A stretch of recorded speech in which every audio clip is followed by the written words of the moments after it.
क्या बाबर आजम को 2024 के पीएसएल के बाद पाकिस्तानी क्रिकेट टीम का कप्तान बना देना चाहिए? क्योंकि यहाँ पे जो सवाल है वो उठ के आ रहा है कि बाबर आजम को जो है वो कप्तान बनाना चाहिए या फिर मोहम्मद रिजवान को जो है वो कप्तान बनाना चाहिए।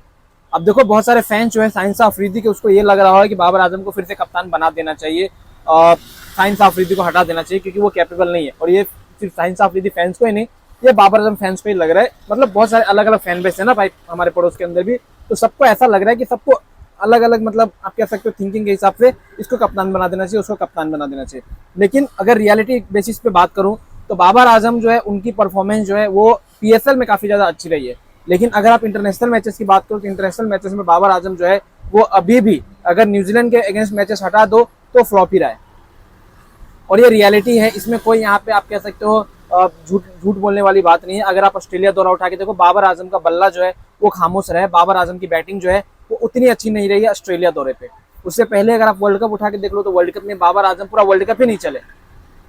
उससे पहले अगर आप उठा के देख लो एशिया कप में, तो एशिया कप में बाबर आजम का बल्ला ही नहीं चला।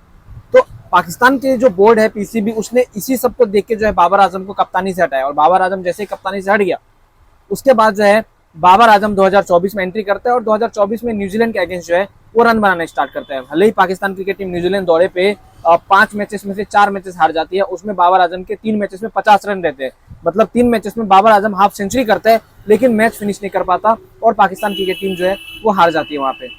लेकिन फिर बाबर आजम जो है वो बांग्लादेशी प्रीमियर लीग में जाता है और वहां से बाबर आजम की आप कह सकते हो बैटिंग जो है काफी ज्यादा सुधर जाती है। मतलब बांग्लादेशी प्रीमियर लीग में अच्छे खासे रन मारना, 50-50-50। उसके बाद फिर पीएसएल स्टार्ट होना, पीएसएल में जो है रन मारना, सिर्फ एक मैचेस में 0 पे आउट होकर बाकी 8 मैचेस में जो है बाबर आजम ने रन बनाया है और एक में सेंचुरी भी मारी है। तो आप कंसीडर कर सकते हो बाबर आजम एक जो है पाकिस्तान के फिर से कप्तान बनने के रेस में है, क्योंकि बाबर आजम को जो है कप्तानी से हटा दिया गया था उनकी कप्तानी को देखते हुए कि वो एशिया कप में भी नहीं जीत पा रहे और बाकी वर्ल्ड कप में तो वो बहुत ही निचले स्तर पे जो थे वो बाबर आजम थे।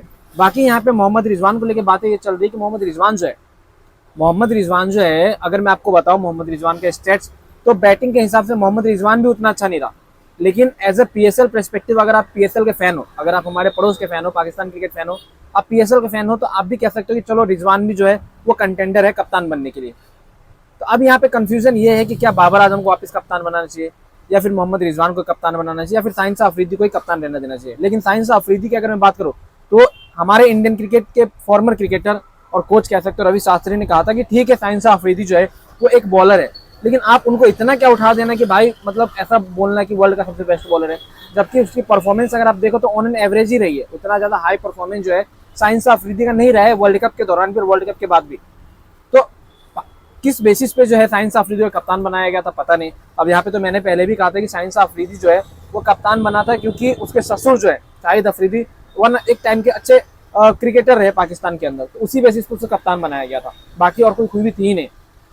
और इस साल तो लाहौर कलंदर की हालत आप सबने देखी ही है। मतलब हार के बाद हार यहाँ पे जो है लाहौर कलंदर को देखना पड़ा है। तो साइंस अफरीदी तो बिल्कुल भी कप्तान मटेरियल नहीं है क्योंकि वो न्यूजीलैंड दौरे पे भी गया था ना। तो अगर मैं आपको बताऊं तो सारे मैचेस ही वो हारे, 4 के 4 मैचेस T20 में हारे। ना उसके पास कोई प्लानिंग रहती है, ना कोई स्ट्रेटेजी रहती है, ना कोई फील्ड पोजीशन बनाने की प्लानिंग होती है, ना कि कौन से बॉलर का रोटेशन करवाना है, सारी कुछ भी चीजें जो है साइंस अफरीदी के पास नहीं रहता। तो अब यहाँ पे बचते 2 कंटेंडर, वो रिजवान और बाबर आजम। और इसमें मैं चाहूंगा कि आप लोग बताओ कि किसको कप्तान बनाना चाहिए। मेरे हिसाब से बाबर आजम जो है कप्तान बना हुआ है, तो आप यहाँ पे रिजवान को कप्तानी बना सकते हो क्योंकि बाबर आजम को बैटिंग पे फोकस करने दो। Babar Azam as a batsman अभी ठीक कर रहा है पीएसएल में। अब इसके बाद जो है वो बाबर आजम ठीक कर पाएगा कि नहीं कर पाएगा देखने वाली बात होगी। लेकिन अगर मैं बताऊं तो पिच जो है, पिच भी बहुत मैटर करता है। अगर आप इंटरनेशनल पिचेस देखो तो वहाँ पे जो बॉल है स्विंगी होती है, लेकिन पीएसएल में बहुत सारी पिचेस जो है वो पूरी फ्लैट पिच रहती है जहाँ पे बाबर आजम ने रन बनाया है। तो आप कह सकते हो कि ये भी एक फैक्टर है पीएसएल खत्म होने के बाद यहाँ पे क्या होता है, और ये आपको यहाँ पे देखना पड़ेगा। तो दोस्तों इसके बारे में आप लोग क्या सोचते हो? अगर आप पाकिस्तान क्रिकेट फैन हो तो इसमें कमेंट करो, अगर आप इंडियन क्रिकेट फैन हो तभी भी आप कमेंट करो, और अगर आप नेपाल क्रिकेट फैन हो तभी भी आप कमेंट कर सकते हो कि भाई बाबर आजम जो है उसको क्या कप्तानी करना चाहिए पाकिस्तान के लिए या फिर नहीं करना चाहिए।